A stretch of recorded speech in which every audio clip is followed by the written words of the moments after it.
good evening, this is Houndog Steve wishing you a very pleasant evening and Happy New Year to all of my viewers. I hope you had a safe and happy holiday season, got together with some good friends, had some good food and managed to ruminate over what happened over the last year and what could be coming up in the year ahead.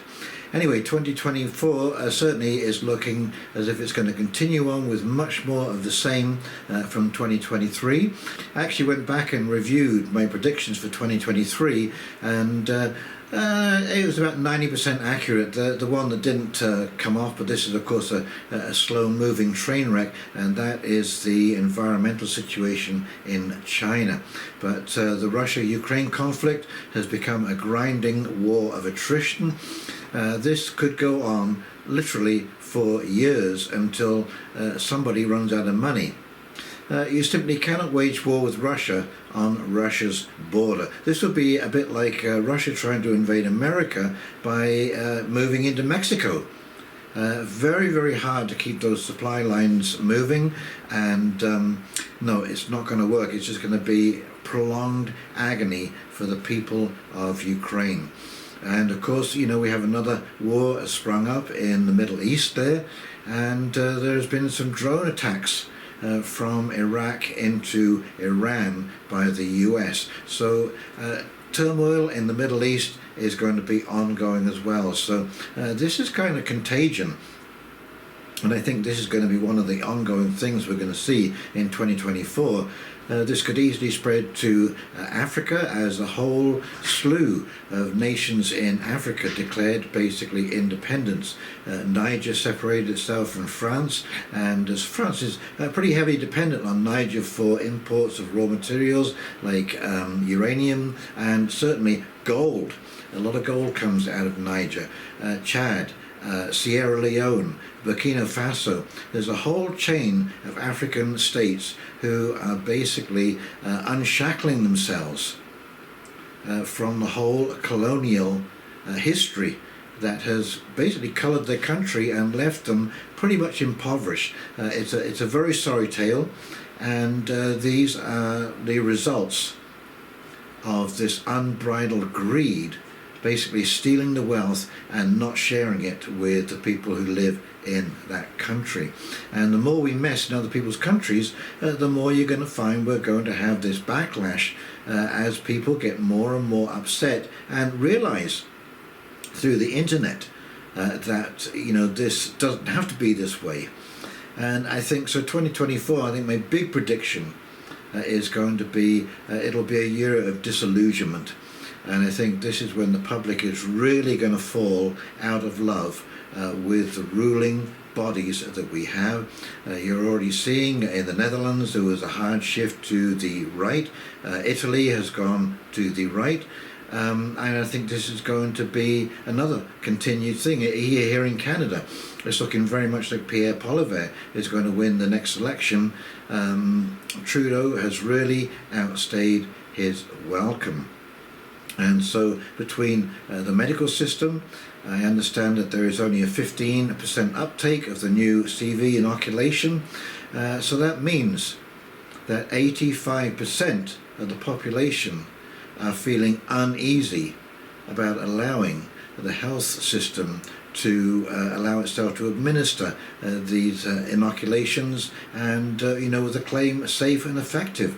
I know so many people who've had side effects from mild to serious to actually death from the inoculation, far more than had situations or problems with the actual disease itself, the virus itself, if you believe that there is such a thing as a virus. But there you go. So yeah, this big disillusionment is going to really start unraveling, and the economy is going to push this along.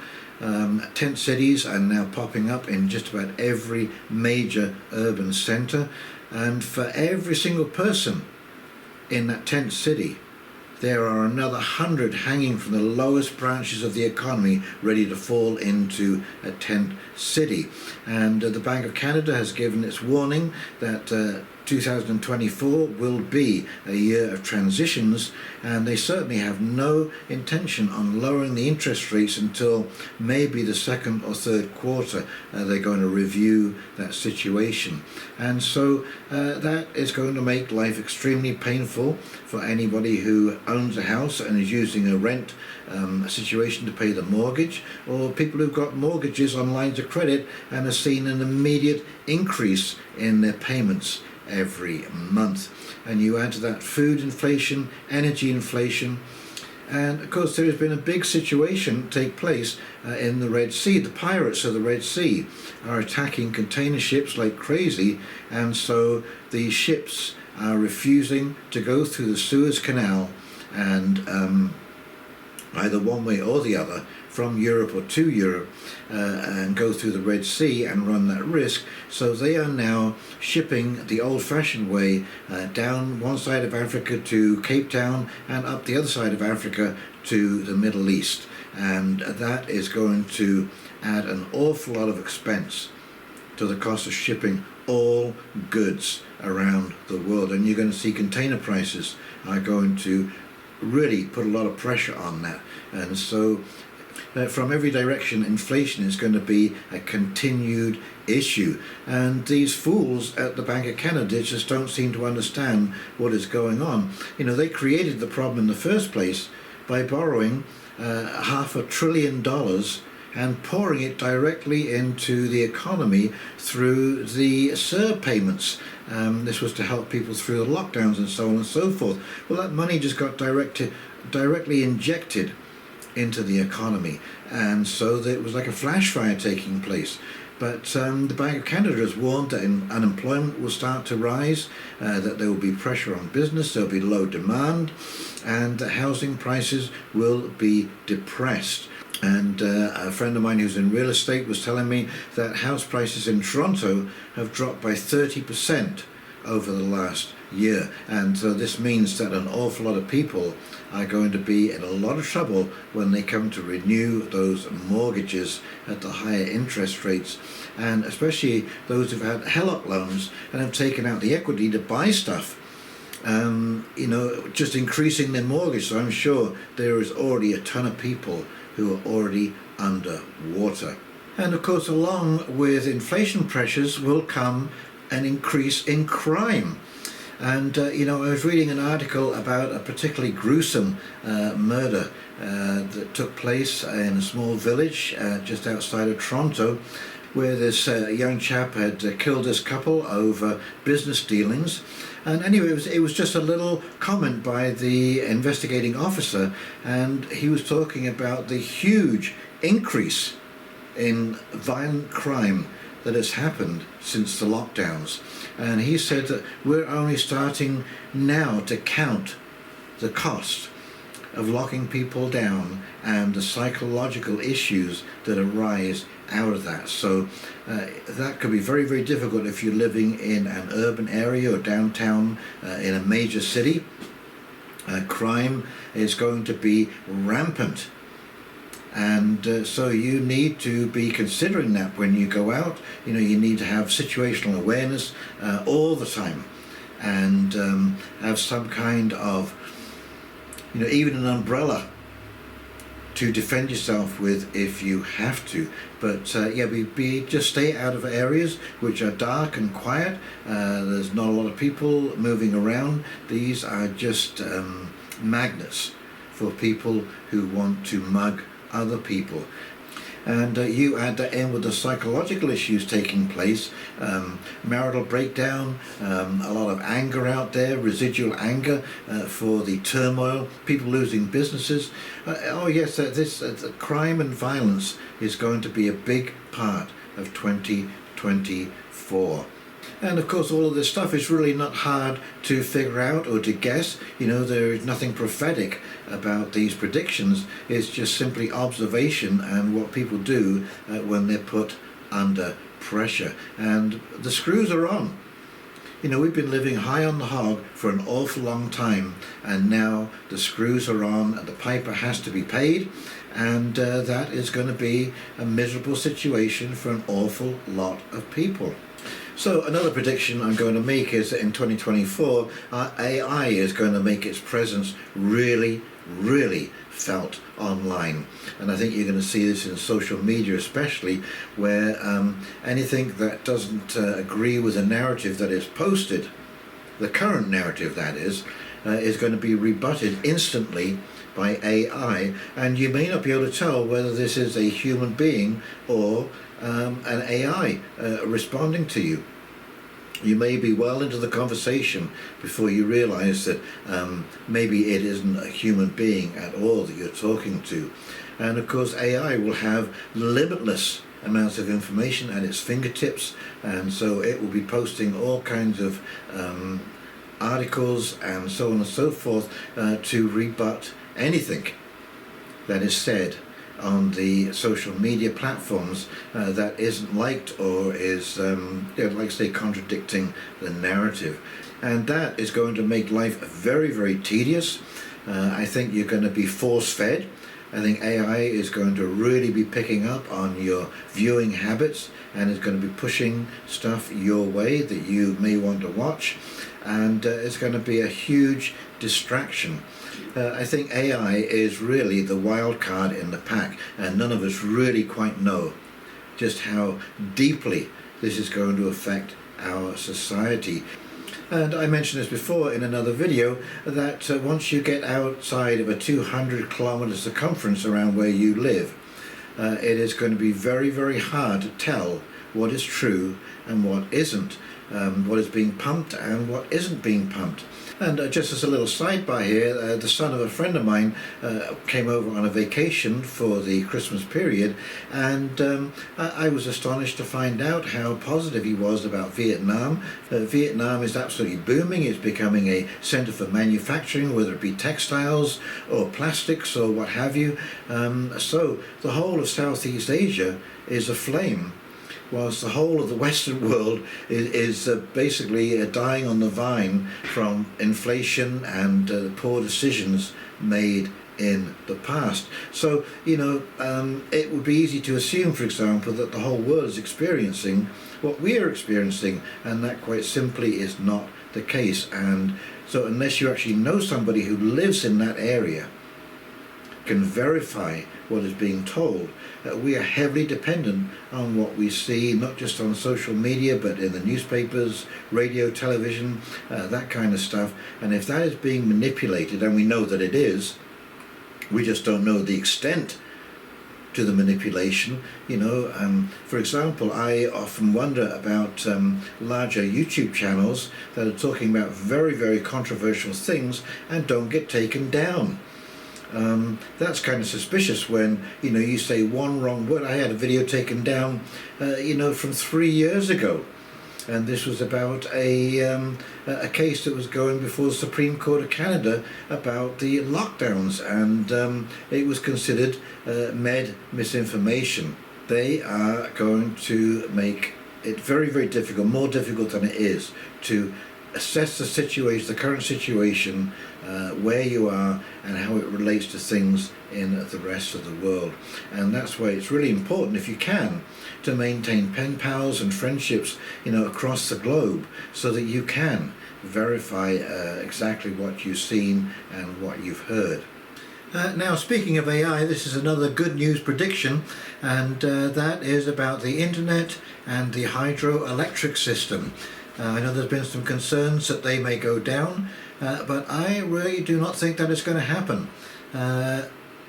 Because one of the big things that's been taking place this year, whilst everybody has been feeling like everything's been getting back to normal, is that the central banks have really been pushing central bank digital currencies, getting those platforms up. And I believe that Spain, Switzerland, most of the EU have got a digital passport up and ready to go. And because digital identity, central bank digital currencies and AI are central to the Great Reset, I can assure you that they will be the last things to go down, and if they do go down, it will be temporarily only. because these people depend so much, and everything that you see, everything that happens this year is going to try and push the world into a central bank digital currency and a digital ID. So no matter what happens, that is going to be the underlying theme, is to get everybody to adopt. And again, that's why it's so interesting that they have failed so miserably to capture the public's attention, because they need this to go over. And the more they fail, the more people recognize that this is not a good thing to be getting into, that this is a digital prison, not digital freedom, and beware at all costs. But because of the importance of this stuff, as I say, I think it means that the internet and the hydro are going to be absolutely imperative that they stay on in a broader sense. So I think we can take that off the table as a real serious issue, unless we're going to get brownouts in the winter here and sort of force people into 15-minute cities and so on and so forth. But as I say, hydro and the internet are more important to these people than it is to us. So I am tentatively thankful for that, because living in Canada in wintertime, the last thing that you want to lose is hydro. And of course, internet is a powerful tool that we've all been using to cooperate and to network on our communities. So yes, fingers crossed that that's going to work out okay, and that is one of the predictions that really is going to come true. But how we deal with that, how we take the sting out of the weaponization of all of this smartphones and internet and so on and so forth, that is going to be the key. I, for one, will not be accepting a central bank digital currency in any way, shape or form, and I will be resisting a digital ID with every ounce of energy that I have within this body.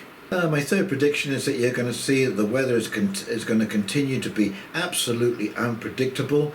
I think we're going into a situation where you really don't know what is coming next, and this makes it very, very difficult for anyone who is gardening or planting or trying to supplement their food by growing. When you can't tell whether you're going to get hail or frost or sun or wind or endless rain, farmers especially, if you get unseasonable weather, late rains, wash out winter wheat, it really holds back the planting in the spring, that kind of stuff. So that is another thing that is going to make life just a little bit more difficult going through this coming year, and I suspect it will continue in this unstable pattern, because I personally believe we're going into a major weather pattern shift. And if you watch David Devine, Adapt 2030, he says the whole the new grow zone is going to be North Africa. Okay, so you're going to see a big shift, and this is of course why some of these countries like China are buying up or leasing all kinds of growing land in anywhere from Zimbabwe to Ethiopia, Nigeria and that kind of stuff. And you're going to find that those desert places, I think, are going to become verdant again after such a long period. And North America is going to become much more of a dry zone. Europe is going to be a cold zone. And so the polarization of the weather is going to continue, where you either can't get rain at all, or you get too much rain, or too much rain comes down at one time, surrounded by dry periods on either side. Yes, this is going to make farming very, very difficult for everybody, and so you need some kind of greenhouse situation where you can extend or protect your crops from errant frosts and so on and so forth. Keeping your own livestock, some chickens, this kind of stuff. Hardy animals. I think this will lead us to look at tougher breeds of animals that can cope. Back in the day, a guy would get 20 or 30 cattle and just run them loose on his land, and they would go through the bush and so on and so forth, and they would fend for themselves during the entire year. They may get bread out there, have calves out there, so on and so forth, and he would harvest that crop when the calves were full grown.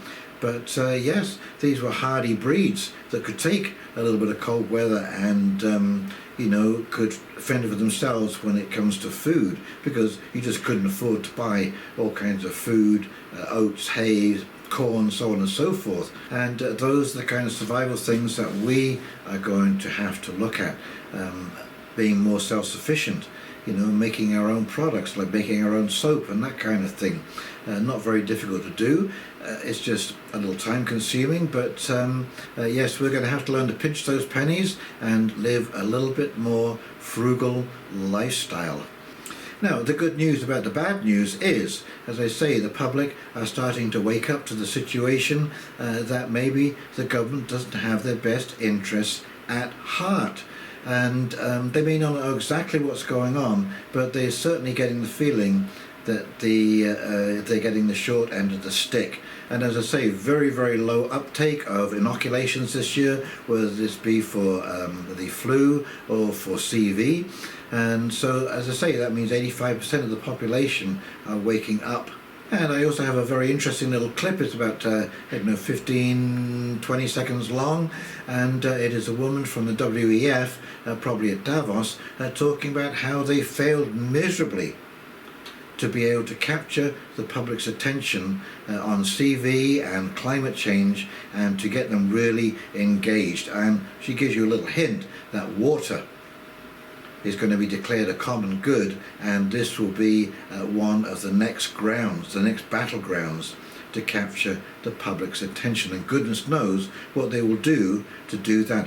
So anyway, let's just go to that clip. It just takes a second, and you'll see exactly what I mean. Based on what you've just said, that's also, of course, true with COVID, right? We are all only as healthy as our neighbor is on our street, in our city, in our region, in our nation, and globally.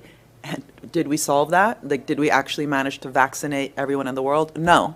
So highlighting water as a global commons and what it means to work together and see it both out of that kind of global commons perspective, but also the self-interest perspective, because it does have that parallel.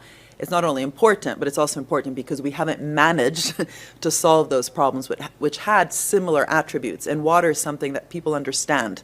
Climate change is a bit abstract. Some people understand it really well. Some understand it a bit. Some just don't understand it. Water, every kid knows how important it is to have water. When you're playing football and you're thirsty, you need water. So there's also something about really getting citizen engagement around this and really, in some ways, experimenting with this notion of the common good. Can we actually deliver this time in ways that we have failed miserably other times? And hopefully we won't keep failing on the other things, but anyway. So the fact that she's admitting that the WEF has failed miserably tells us that we are on the winning side all of a sudden, and that they are really having some difficulty getting traction. And the more they fail, I say bring it on. Bring it on, because the more that you see who these people really are, and the flawed thinking that is taking place is absolutely staggering. It's absolutely staggering. And these people have no right to claim our trust in any way, shape or form. So there are glimmers of hope, even though this road seems like an awfully long road to walk down. Yes, there are glimmers of hope on the horizon, that we are turning some corners, and we are capturing the public attention. Little old us, one of the things that I'm noticing is that there are communities starting up all over the place. There are community pages on Facebook being started up, basically dozens every week, to try and come together, pool information, share knowledge, work together as a team to get projects finished. And that is absolutely great, good news. So are there things that you can do to help out the situation? As I say, try and lead a more sustainable life. Live realistically. As I say, we've been living very high on the hog for an awful long time. And so start living within your means, pay down as much debt as is possible, alternate methods of income. Things of that nature will go an awful long way to helping your personal economic situation. I shop in thrift stores all the time. It's very, very rare for me to buy a new article of clothing, and this doing the container home has been quite an exception, because I've had to buy a lot of new stuff to get the job done. But normally, yes, I am looking out for used, thrift, the reuse it centers and so on and so forth. You can pick up some really good items for a really reasonable price for any home renovations that you might be thinking of, and so on and so forth. So there are things, it may seem like a bit of a step down, but as I say, we need to start living a little bit more frugally and within our means. Well, that's about it for my predictions for 2024. I'm sure it is going to be an exciting year one way or another. Try and treat life as an adventure if you can. And Tiff Macklem from the Bank of Canada in his speech said that 2024 will be a year of transitions. And don't get stuck in a groove of how things should be. As I say, learn to adapt. It is literally a situation we're in now where it is adapt or die. And those people who cannot adapt are really going to have the hardest of hard times. And so, yes, think of community, think of how you want to be treated and how you treat other people, and working together to solve problems. Thank you so very, very much for joining me. Some of the positive comments that I see below my videos are very, very encouraging. To all my pen pals that I have around the world, thank you for staying in correspondence and keeping me up to date as to your situation in your particular country. Very, very informative. And so there is not much left to say except for stay calm, be brave, wait for the signs. And in the meantime, this is Houndog Steve signing off, wishing you a very pleasant evening, and we'll talk very, very shortly. See you now. Take care. Bye.